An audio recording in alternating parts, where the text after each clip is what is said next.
Welcome to another exciting episode of the Andre The Beast Crayton Show. Another exciting show and definitely another exciting guest. Let me tell you where we're about to go to today. First of all, let me put this out there. This is a zone-free show. You're not here to judge, but you're here to think. Let's put it like that. You're here to think. And I want you to really listen to today's show without judgment, without fear, but to think of the possibility. Thank you for that download. The possibility. And to understand how you see the world now, and to understand that there are other dimensions and other worlds and other spirits, entities, other life sources out there besides what we see in front of us and recognize as life. So today, we're going to talk a little bit about my experience. And we're also going to talk about one lady's journey into tapping into the spiritual realm or the ancestral plane. Now, I know you guys heard of this when you watched the Black Panther, when his father died, and he went to meet and consult. Notice the word I used, consult with his ancestrals on the ancestral plane. Now, he had passed away, but he passed away this part, which is that physical body part. Energy never goes away. Energy is always here. It just rebrands itself into some other space or some other dimension, we might say. But today on the show, we're going to talk about we're going to talk with someone that knows a little bit more about this. And she's going to share her journey and, more importantly, the gift. Let me use that word strongly so you guys can understand what I'm saying here. The gift. And what I mean by that word, people take that word real lightly. We hear it used all the time. Oh, girl, he's got the gift. Oh, she's got the gift. Everybody has a gift. And a lot of times we have a tendency to overlook those gifts. Well, today on the show, we have a young lady who's definitely has a beautiful gift. I am blessed and fortunate to have her come into my life, especially during crucial parts of my life that a lot of times I do reach out to my ancestrals. And a lot of times I'm looking for an answer, but a lot of times the answers come in a whole different way in which we never would have thought about. We're going to go deeper into that too. But let's get right down to today's show. Today's show is a lady who has a beautiful gift, who definitely has an outstanding podcast called Life Beyond the Clouds. Let's welcome to the show the beautiful Renee Starling to the show. Did I pronounce the last name right? Is it Sterling? Sterling? Schilling. Schilling to the show. Schilling. You know, I'm bad with last names. I think it's my vocabulary. Maybe we can talk about that with my ancestrals, is why I have problems with Renee, welcome to the show. Perfectly fine. Welcome to the show. Thank you. Thank you for having me. I was really looking forward to this. Man, how many times have we retried to do this show? About 3 to 4. This is 3. Yeah. From knee surgeries to people not being able to vibrate with what we're about to talk about. But now we got off the ground. The universe does things in this precise time. Before we get started, tell the viewers, Renee, tell the viewers a little bit about who you are. Well, I started seeing visions when I was 9. I was a very young girl when I started seeing visions of angels. I started seeing things. It happened when my mother was sick. She lived, but she was in the hospital for a very, very long time, and they didn't think that she would make it. And we just didn't have any family around. My father was in the military, so it was just us, right? My mother and father and 2 brothers. And And I went to bed and I can remember just praying for her as a 9-year-old little girl and started seeing visions of angels and them telling me things that would happen. She would sit up tomorrow, she would eat, and she was doing all of those things. And that's like every day I would get a message and it would be what happened. So I just assumed everybody saw this. I assumed everyone did. And for me, it's always been, Andre, about love and light. It's never negative, it's never bad. I always tell people I'm a Christian, I use my faith. When people come to me, you know what I mean? And I'm booked out for a long time. And I'm honest about that. It's always about my faith in God. And people can call it what they want. For me, I know what I see. I know the experiences I've had in my life and how it changes people's lives and it heals them. And when they can connect and understand that there's more and they've lost a loved one and they can move on with their life because of the messages that come through. And it also, what I also is much, and I love the intro that you did, because we're all clear sentient. So we all sense things, feel things, know things. And this is what I also tell people.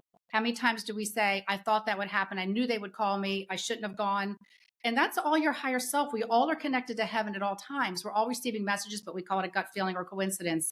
And the more people understand and use the divine, but you know, I mean, the more it helps us in our daily life. But I was just I was a very young girl and it was never scary. I've never felt or sensed anything negative. It's never been bad for me.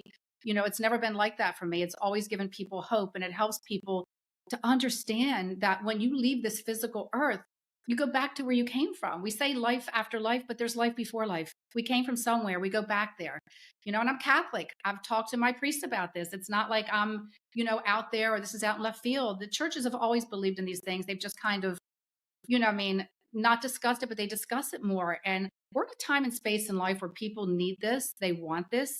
And I want them to have it in their own life, on their daily life. Like with you, you're intuitive. I can sense when people, everybody's intuitive, but some people acknowledge it more. Let me say that about themselves. They're not as afraid and they want it in their life. Some people just feel, you know, I mean, that people will look at them strange if they say, my angel told me this, or my father in heaven, you know, told me not to go, or my mother said, go do this. And that's really what it happens. You know, that's the way it is. Messages are thoughts that we have that like for me, it's like if you're going to the store, like when I see clients, like a thought for me is like I have to, you know, let's say I gotta go to the store and get this. And, you know, there's are thoughts that I know I'm having, but when clients come, it's thoughts that where I hear names or I'll just say, you know, I mean, you're just building a house or you just moved or, you know, your mother, you know, they're not thoughts from me. So I know that it's for somebody else. All you hear it in your own voice. It's not scary. It's not weird, but you get them every day.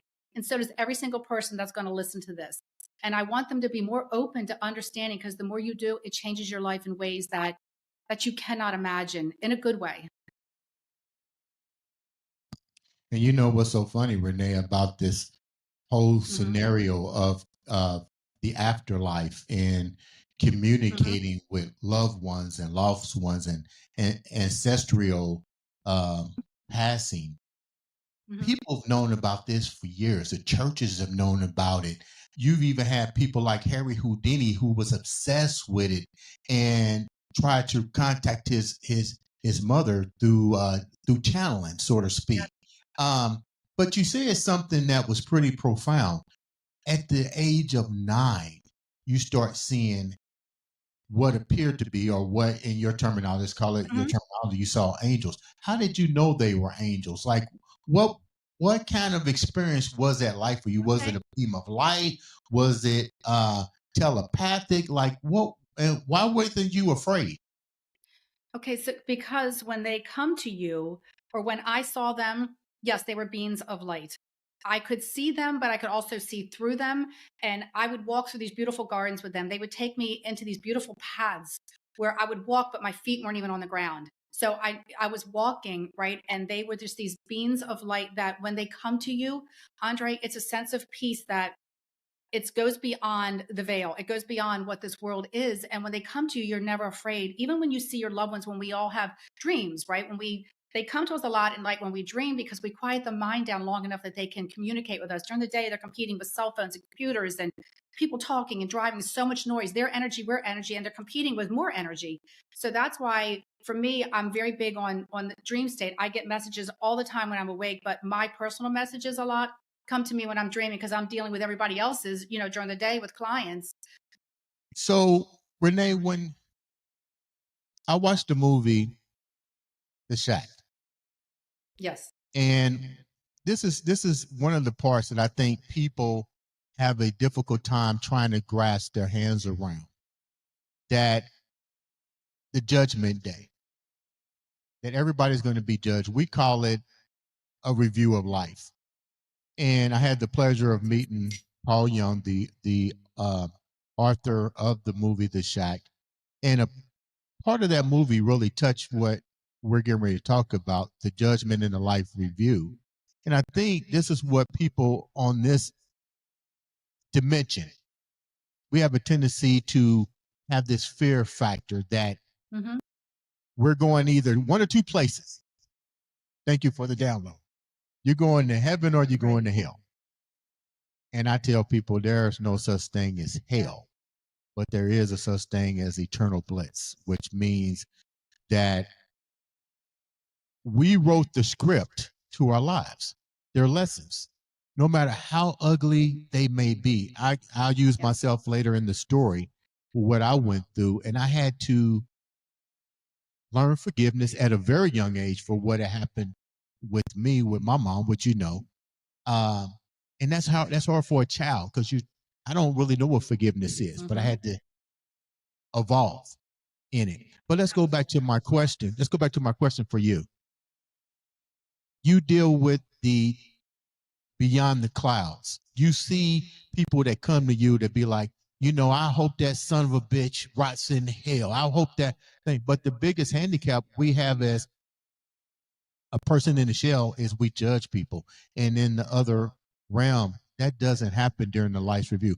Capitulate on that, and even give a story of somebody that came to you with that mindset that you had to convince them, you know what, as bad as you may hate that person, as bad as you might want them to be damned and blah, blah, blah, that's not how the universe actually works.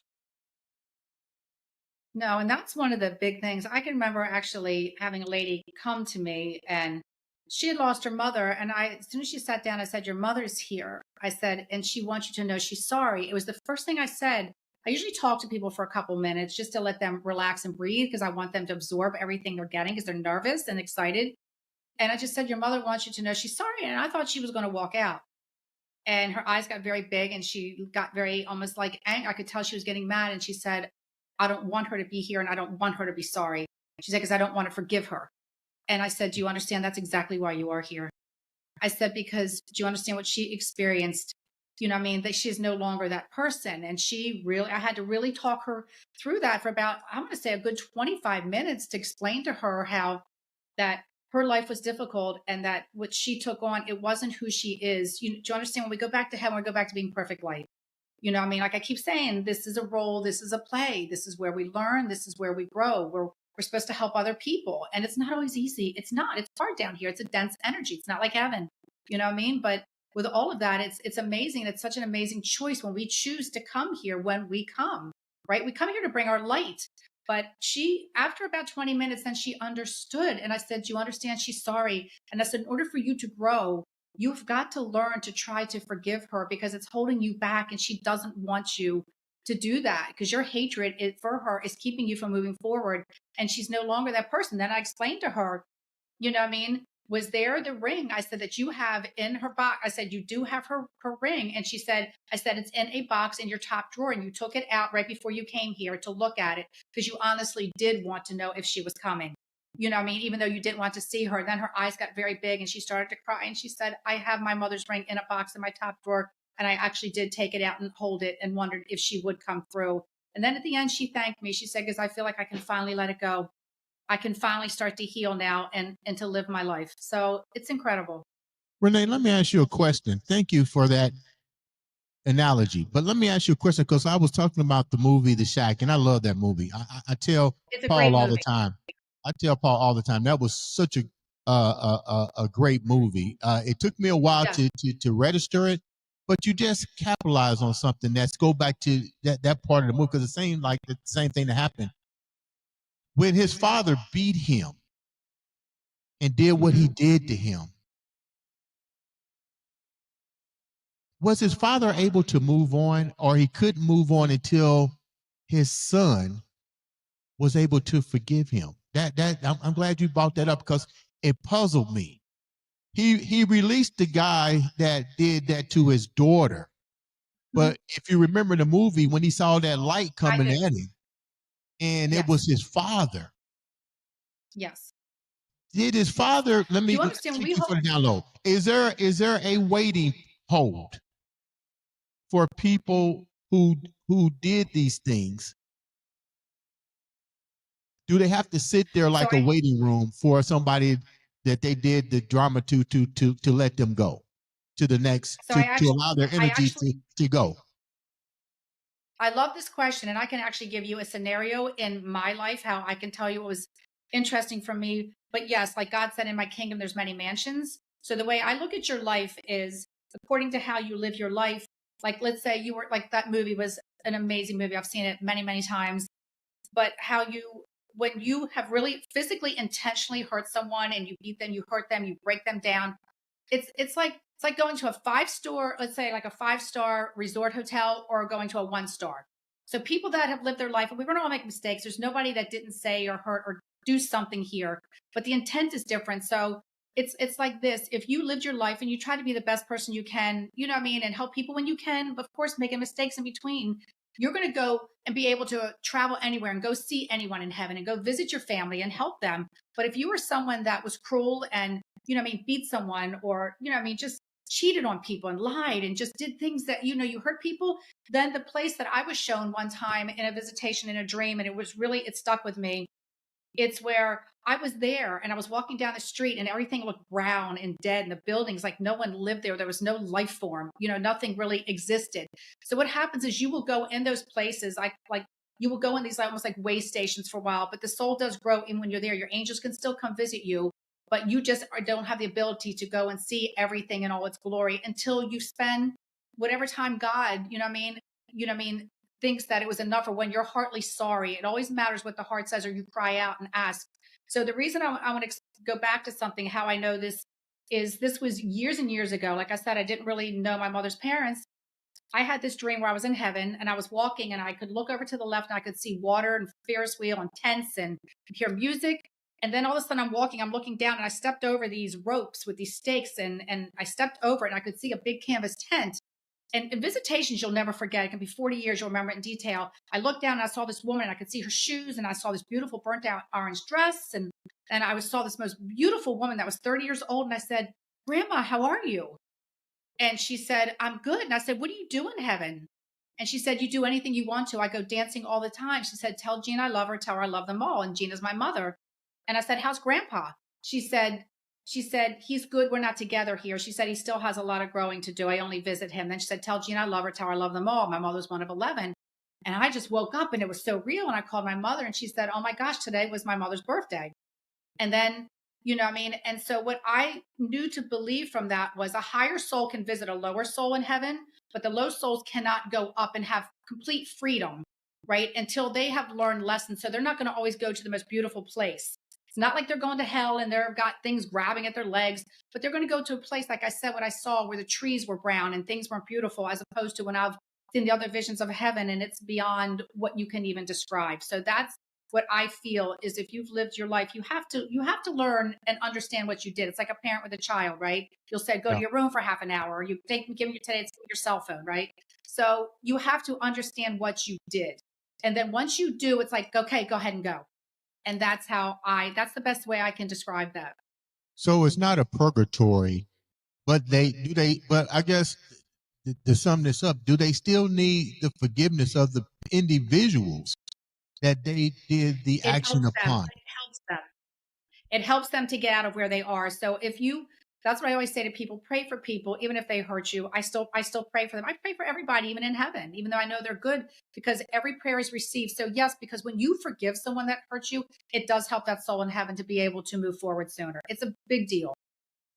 Why do you think that individuals have a difficult time understanding that there is, no, let me rephrase this. Thanks for the download. People have to believe this or they wouldn't go to church.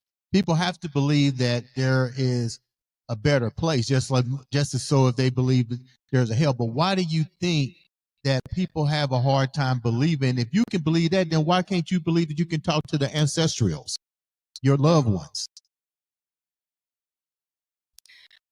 Again, In other words, I why do you think that think the church has sometimes pretty much almost demonized it, so to speak, by saying that's the devil's playground. You once people are gone, they're gone. You can't talk to them. Why would they want to come back here and talk to you? You probably dealt with this all of your entire life, and it's probably one of the things that your mother and your father and even people like Casey and Nostradamus feared Mhm. for being called a heretic and getting burnt on the stake and so forth. Mhm. So I get this, but why do you think even in today's society where vibrational frequencies are now, people are starting to become a little bit more awakened with Oh, they their way are. of thinking? Why is it still such a low vibration? And why do you think people still think that they cannot talk to their loved ones and their ancestors? It's interesting because they're really changing a lot about this. There's even a Bishop Barron, I follow him. The Catholic Church, they're changing a lot now, even with their views with this. They're acknowledging, they saying people that have supernatural gifts, as long as you're keeping God first. I think what happened is they didn't want people worshiping trees and, do you understand, worshiping things that I think, like was said to me by the priest, you keep God first in this. Like I always just say, I call myself, even on my spiritual page on my Facebook and Instagram, spiritual messenger, right? And I have all my other links to Life Beyond the Clouds. It's because I'm just the messenger, just like you are. You're a messenger. You're trying to bring hope, even with doing this, right? With you and I connecting. There's no mistakes. We were divinely supposed to meet and have this conversation. And people want to believe, but it's just sometimes there's other religions that want to control, right? Some Yeah, of them want to control and they make people afraid of what they don't know. So they'll tell them things that aren't true. It's not like that. When people leave me, they all just say, it's so different than what I thought. I feel such a peace because I just talk to them like you and I are talking. It's right, not weird. I don't do anything weird or say weird things. So I just think the churches are, sometimes people are afraid of what they don't know or don't understand. right. You had the ability, and I'm gonna call it what it is: astral projection Mhm. at a young age. I'm trying to learn that to a degree. I'm trying to get used to sleeping on my back, and I can tell I have some of the uh, what do I want to call it? Some of the lift off, but I'm afraid to lift. If you know Oh, what I you do. mean? You Yeah. do. You're But intuitive. how do you? What was that experience like for you? And did you had to learn it? Were you ever afraid that you was had the ability to astral plane and go to the dimension of your ancestors? For me, no, it's so interesting because people, have asked me that too. It's always been so beautiful that I wanted to share it more than I was never afraid. It's like I wanted everybody to know. Do you understand? I always say to everybody, if you could see the angels and the people that walk beside you, you would never be afraid of anything again, ever in your life. You're so loved and so protected. And it's about me trying to open people up. Andre, when I tell you the messages I get every day from people after they've seen me and just saying I haven't felt this much peace in my entire life. When they leave this room, they're always like, I want to stay. I want to come back because everything's about an energy. And when whatever you tell someone, they're going to start to believe. I mean, if you give negative, people are going to believe it. And listen, I just think we have these gifts because we're supposed to share them. Even people that have had near death experiences, I love that so much. I've watched those things since I can't remember. I was a young child, and this is always what I mean, I've always been drawn to. And it's because Right. God does give us the gift to come back and to share it with people and say, there is more. Don't give up hope. It's about never giving up hope in your life. When you believe in more, you have hope. People that don't believe don't have hope. And that's what I want to change for people. We had you mentioned the near death experience. It's funny how the universe works. And first of all, let me say thank you so much for being patient with me through my surgeries, through new equipment that we're trying to work with. And I mean, you've been a beacon of total patience. But to go back to what you were saying, it's funny how the universe worked. When I first started the I Am Beast network and even my podcast, I had no idea of the direction in which it was going to go. And I remember the universe sends us signals, like you say, angels. So I remember this. I told this story to Virginia Drake. Something had me watch something about near death. Mhm. And I was watching at home as I was recovering. I come into the studio and I see this thing on YouTube that said Virginia Drake near death. And I watched the whole entire thing. Reached out to her. The day that I got ready to basically unfriend her because she didn't respond, she responded. She said, Andre, something told me to contact you today, something that kept saying beast. Well, the long story short, she came into the studio. She was here for several days. She talked about everything from grounding to the whole 9 yards. But something, let's go back to what you were saying that she told me. She said, you do have a choice. So I asked Virginia Drake this question. I'm going to ask you the same question. Mhm. I noticed with everybody that had the near-death experience, they all come, but everything is so clear because of the vibrational frequency. It's not the same as Earth's density. So everything is, this is just my theory. I could be wrong. So, but this was just my theory. I said everything is so clairvoyant, you can see everything. Everything is there. But we don't see people as you don't see people as you do here in this dimension. You see energy, light, dark light, and all these things and resonate. So it becomes such a beautiful experience. And then you say, I want to go back because you go through the life review. I'm just hypothetically, you go through life review and you come back. And like you said, you come back to either learn or to empower somebody else or that beast mindset, wherever it might be. And then all of a sudden, when you come through this frequency, this is what I noticed. When people come back, they talk about the people that they seen, but they really don't know the mission that they came back. But this is one thing they do always say. I just know there's a lot of love. Everything is about love. So my theory on this, I'm getting to my point in a minute here. No, you're good. My theory is that the reason that they forget the mission outside of love is because the vibrational frequency is so dense here, they forget everything, but they remember the power of love. But then I asked Virginia Drake this question too. So it's a two-part question. Why does that happen? Then the second part of the question is, I watched the movie Soul. And remember, Jamie Foxx died. He said, I'm not supposed to be here. And he kept going toward the light, to the light, to the light. But he kept seeing the schools. He had to go through the schools and all this, but he didn't believe what was going on. So my question here is, and you said something about it, but we didn't get clarity on this. Do you have to come back? And do you have to go through the light? Or can you just turn around and look at the universe and say, I want to go home? Okay, so that's a lot of information for you to decipher. I know. No, when it comes to sometimes you get a choice. Sometimes you will have a choice if you want to come back. And some people will say yes immediately. They want to come back. Some people get a choice, some do not. Sometimes it is your time, you know what I mean? And you're there and you don't get a choice. But the people that are still supposed to be here on the physical earth and say they don't want to come back, they will show them glimpses of what's going to happen to the people around them if they don't. Like a husband, a child, you know what I mean? What their life will turn out to be, that how it will affect them in ways that are so profound if they don't come back. Wow. So this is what they will do. The angels will still sometimes give you that decision, but if you're still supposed to be here and really be here and you say, I don't want to come back, you're not sending me back, I'm not going back in that body, I love it here, this is home. And that's usually what most people say. But they will just say to you, but you can stay, but you understand this is how this will affect those people in your life. And then of course they come back because they're here. But, sometimes it's an absolute not. There's just no way, the body can't physically sustain and, it's run its course. If somebody's very sick or like a very bad accident, but there's times where people, they have passed and, and they get the choice.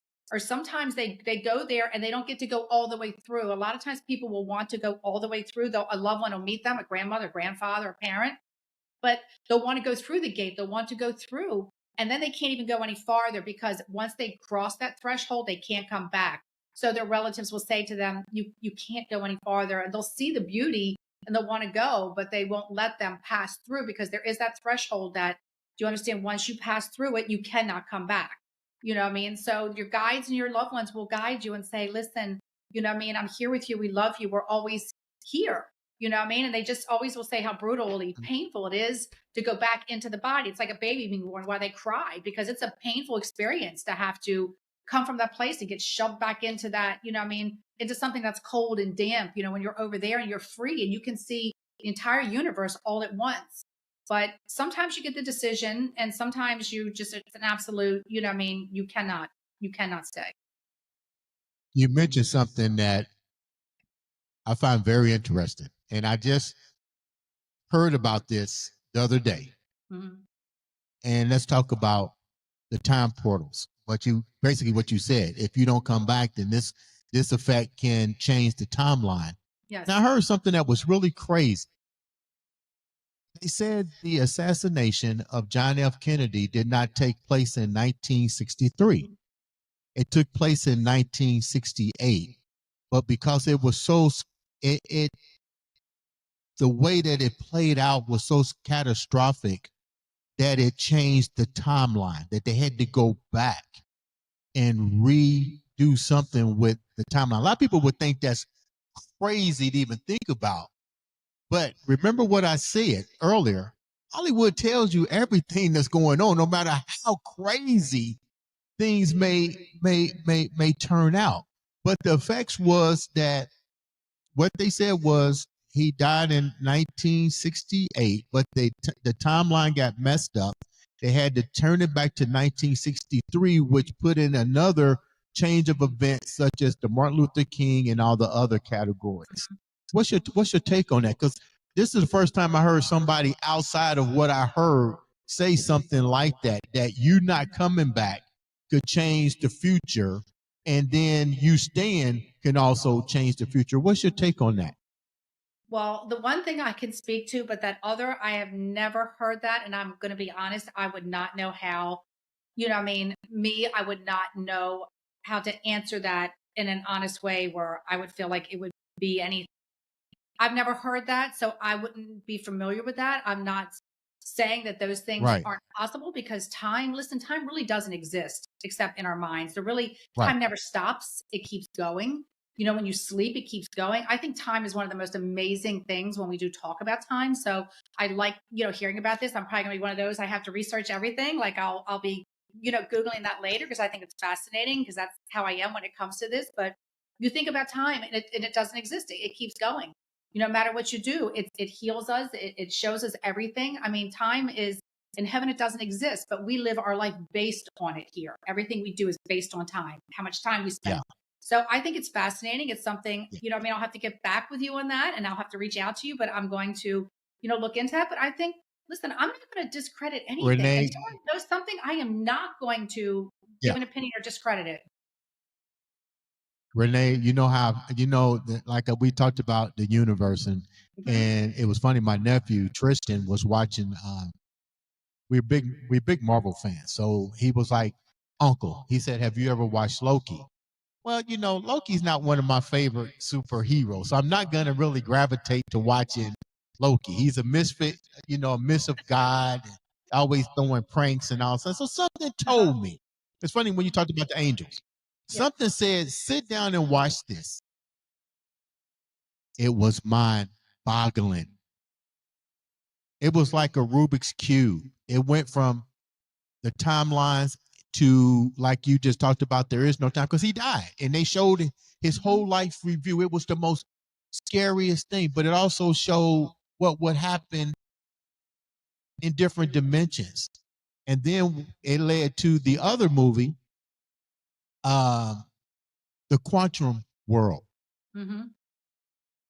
And I was like, man, this is crazy how I'm seeing all of these things. But to go back to what you were saying, it's almost like the ancestrals are, we're living in a world. Let me thank you for that.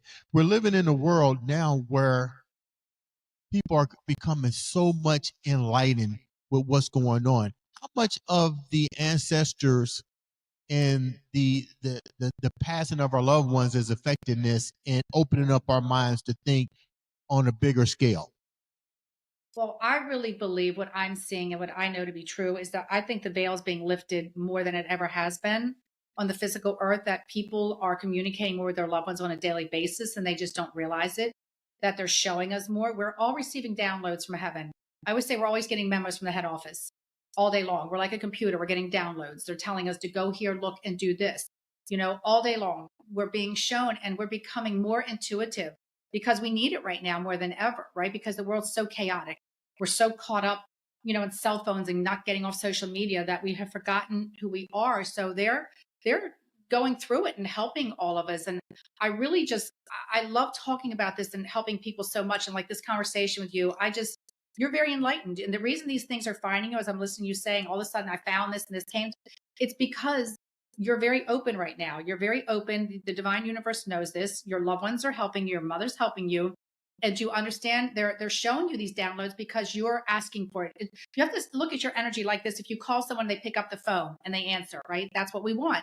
Well, it's the same thing when you're talking to your Yeah. loved ones or asking, you're sending the universe, saying to the universe, I want your help. Help me with this. Show me what to do. And they're responding. So what you're putting out, it's like standing in front of a wall. I had a dream a couple of weeks ago that I was standing, my angels were showing me standing in front of a brick wall, and I kept throwing the ball and it kept coming back, and they just kept saying, what you put out, you get back.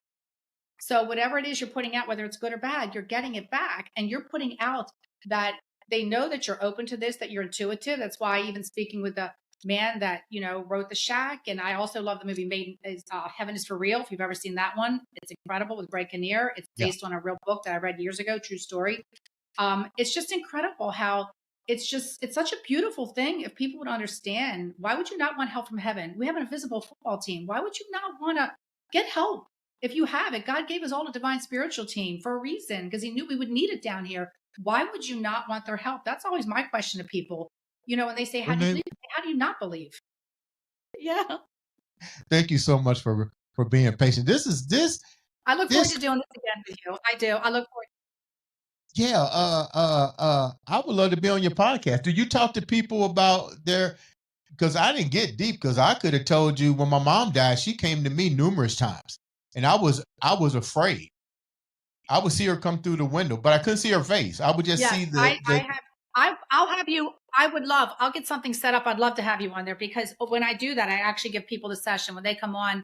It's usually me giving them, a reading on the podcast. I usually do a really. half an hour and give them a reading. Yeah, and people Okay. just listen, Andre, there's so much stuff I didn't even get into. I don't want to wig people out, but I've had so many miracles happen Sometimes in you my have to life that I've wig had to talk to my people priest. out. I've had angels come to me. Sometimes you have to wig people out. I'm dealing with a client, not a I'm just client, a telling you, guest. you know what I mean? I was dealing with a guest that was on the show. She's been texting me today. She's like, Mm. she is so infatuated with this guy that keeps draining her energy. She's afraid to go outside. She's suicidal. I'm like, look, I can Okay. send you messages all day long. You're going to have to take responsibility and realize that everybody can't be, Yeah. it's not your job to save everybody. Some people don't want to be saved. And that's the truth. And that's what I have to, I mean, even with this and Andre, honestly, like things with me, the miracles that I've had, that I've experienced, I mean, things that are just, it blows my mind. Knowing, I mean, having angels come to me and tell me there's someone that needs to be healed and they'll let me know. I mean, and sitting up and I'm praying, saying the Hail Mary, my hands were so hot, and I'll just sit up and then talk to my mother the next day. And she's telling me my friend across the street, they think she has leukemia, and don't say anything to her, and I'm thinking, oh my God, is this what they're telling me? I'm supposed to, and I get down there and she walks over and she's crying. And Andre, I remember it like it was yesterday. And she was crying and saying they think she has lymphoma and she can't be taken from her daughter. And I put my hands on it. And I'm saying, where is it? She didn't know. And I'm saying, God, heal her if this is what you meant, if this is what you were telling me to do. And I said, let me know how the biopsy goes, Andre. I'd pray for her every single night. And then the night before she called me, I said, let me know how the biopsy goes. And the night before she called me, little angels came to me like little kids, and they said, stop worrying about her. It's only a virus. She's healed. It's gone. She called me the next day and said, Renee, when she went in to go get the biopsy, they couldn't believe it. They said, it's only a virus. It's gone. They've never seen anything like it. They don't know what happened. I've Why had do you these experiences my entire life. why do you think My people entire life. are afraid? This is a good question for you. Why do you think everybody wants to go to heaven, but everybody's afraid to die? Because they have to be held accountable. If they know there's something more, they want to have, a lot of people want to do what they want this lifetime and don't want to be held accountable. So if they believe that there's something more, they're going to be, then they can't do what they want while they're down here. And that's what I believe a lot of it is. But don't you think that if They want to people are live the way they want to live. And if they think there's something more, But don't you think if people are so, this is what I told a client of mine. I said, a friend of mine, I said, you're fast with your religious belief. I asked everybody that was on these religious belief things. I said, if I was to put a gun in front of you right now and shoot you, would you Hmm. be willing to die? They said no. I said, but you all believe you're going to Hmm. go to somewhere better, and you believe what you believe. Why are you afraid to die then? Kind of crazy, huh? Hmm. So does your Yeah, people. belief Yeah, it is, trump? and that's why, honestly, I think you and I could talk. Yeah, like I Mhm. ask people, I'm like, I'm not against You religion don't by want to any. leave the people that are here. I think. Go ahead, go ahead. Yeah. I just think that people, it's not they.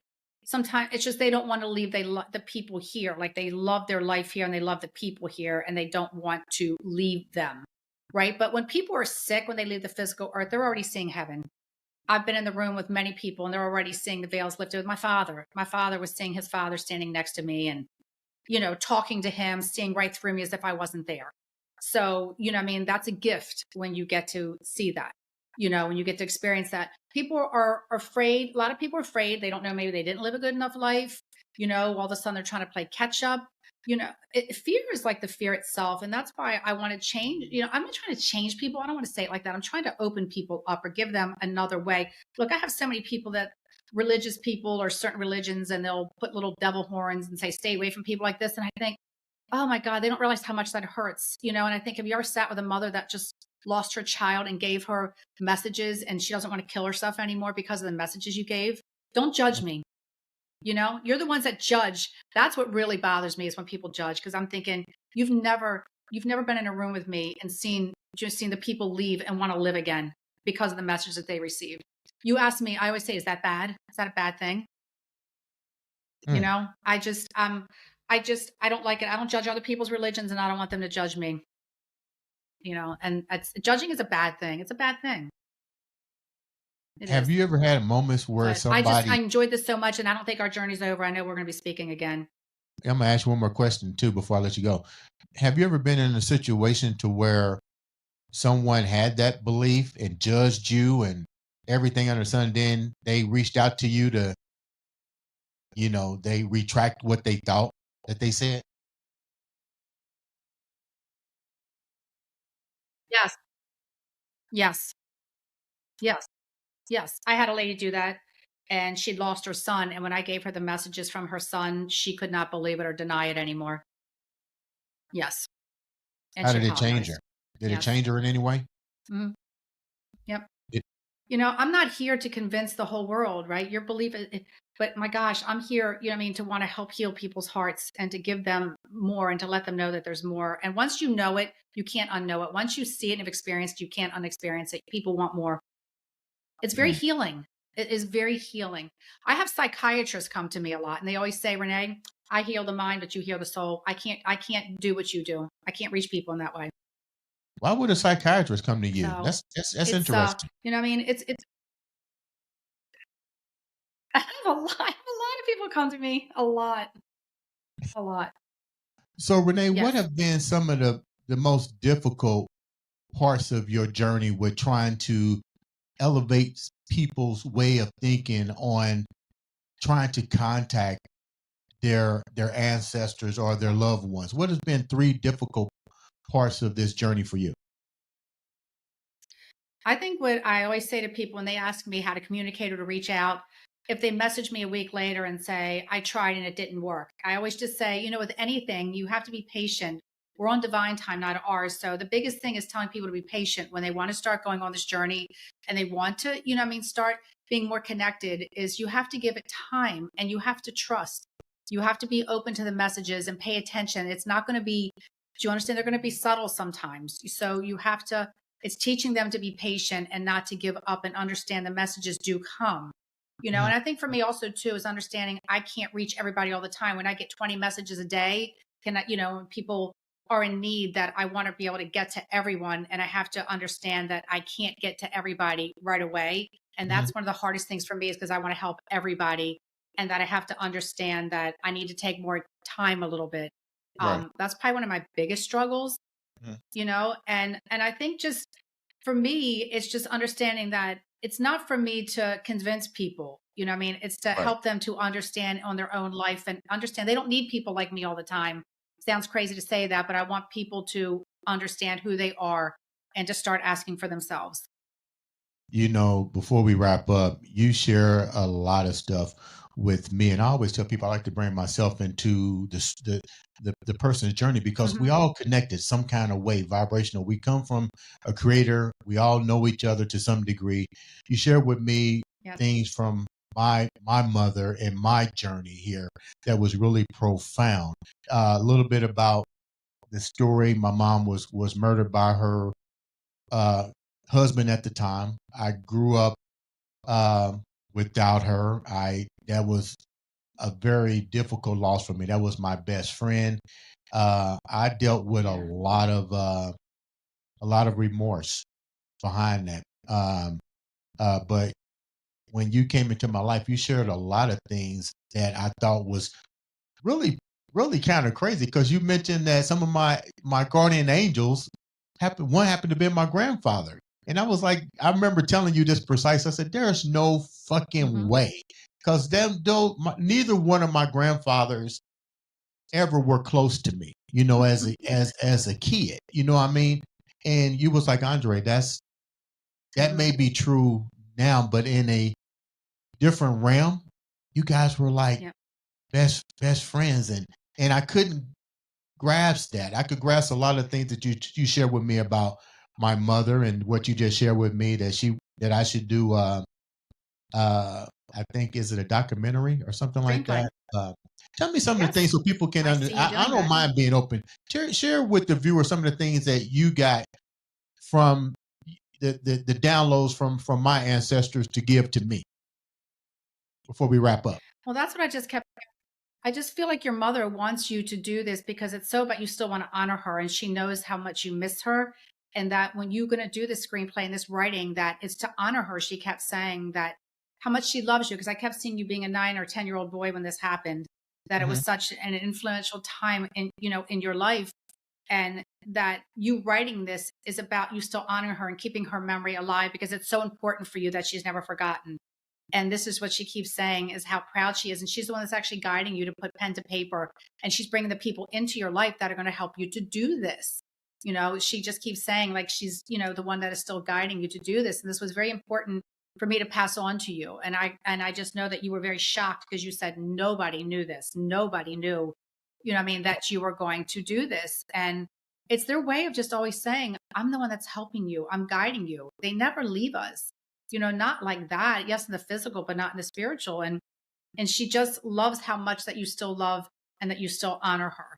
And that's why I just feel this is going to be something that's going to be a big deal. And I keep seeing like boxing with you or something with boxing. I don't know if there was anything with you with boxing or kickboxing or some sort of, like this, but she just shows me this that do you understand, like athletics was really your first love, that you really wanted to be, what I mean, be an athlete, like you were an athlete, and this was your biggest, greatest love. Yeah. But now, how the divine took you in a different direction, and really, this is what you're supposed to be doing: is reaching people like this. That you're saving a lot of lives and changing a lot of lives. But what you're doing, that you're still in the beginning journey. That where you're at now is not where you're going to be, and that's what she Wow. keeps saying. Wow, I appreciate that. Renee, before we leave, like I said before, thank you for taking time and being patient with me and through my surgeries. And I feel your energy every time we talk. I look forward to talking to you. How can the viewers reach out to you and follow you on your social media and know more about your podcast, Life Beyond the Clouds? Well, yes, well, I'm on YouTube. That's Life Beyond the Clouds on YouTube, and I'm on TikTok. And I'm also have a Facebook page, spiritualmessenger.com, and on TikTok it's spiritualmessenger.com, and it's also connected. You'll see the Life Beyond the Clouds. You know what I mean? And I'm on Instagram, same thing. I'm on every social network, so people can reach out. And I do daily podcasts where I just try to enlighten people every day. I ask the angels what you want me to say every morning, and I just do short little messages to try to help heal people and to give them be positive and know that they're not alone on this daily struggle, that there's so much more guiding them. than what they see. So this is just my journey also, where I want people to be healed and know that there's more. That don't overlook it. Don't discredit it. Don't look at it a gut feeling coincidence. There's no accidents. There's no coincidence. It's always a divine that loves us, I always say, more than we can love ourselves. And I thank you so much, honestly, for having me on. This has been amazing. I don't get to talk about myself. I'm usually, giving other people information. So this was really, I feel very honored, and I thank you so much. Thank you so much. Guys, make sure you reach out to Renee, follow the podcast, Life Beyond the Clouds, and understand that, like I said, this is a judge-free zone. And I tell people, I leave them with this message too. Try to think beyond. Try to think beyond. Because if somebody passes in your family or a loved one, let's get real. The first thing you're going to ask somebody in your mind, you're going to ask yourself, are they okay? And you always tell yourself what? Mm-hmm. They're in a better place. Then you're telling yourself Absolutely. that if you're telling yourself they're in a better place, then you can talk to them. Not the way in which me and Renee are talking, but you can think, oh, it travels into the universe and sends out vibrations. So make sure you follow Renee. Mm-hmm. Renee, thank you so much for taking time to be on the show. Ladies and gentlemen, like I said, this has been another exciting episode of the Andre The Beast Crayton Show.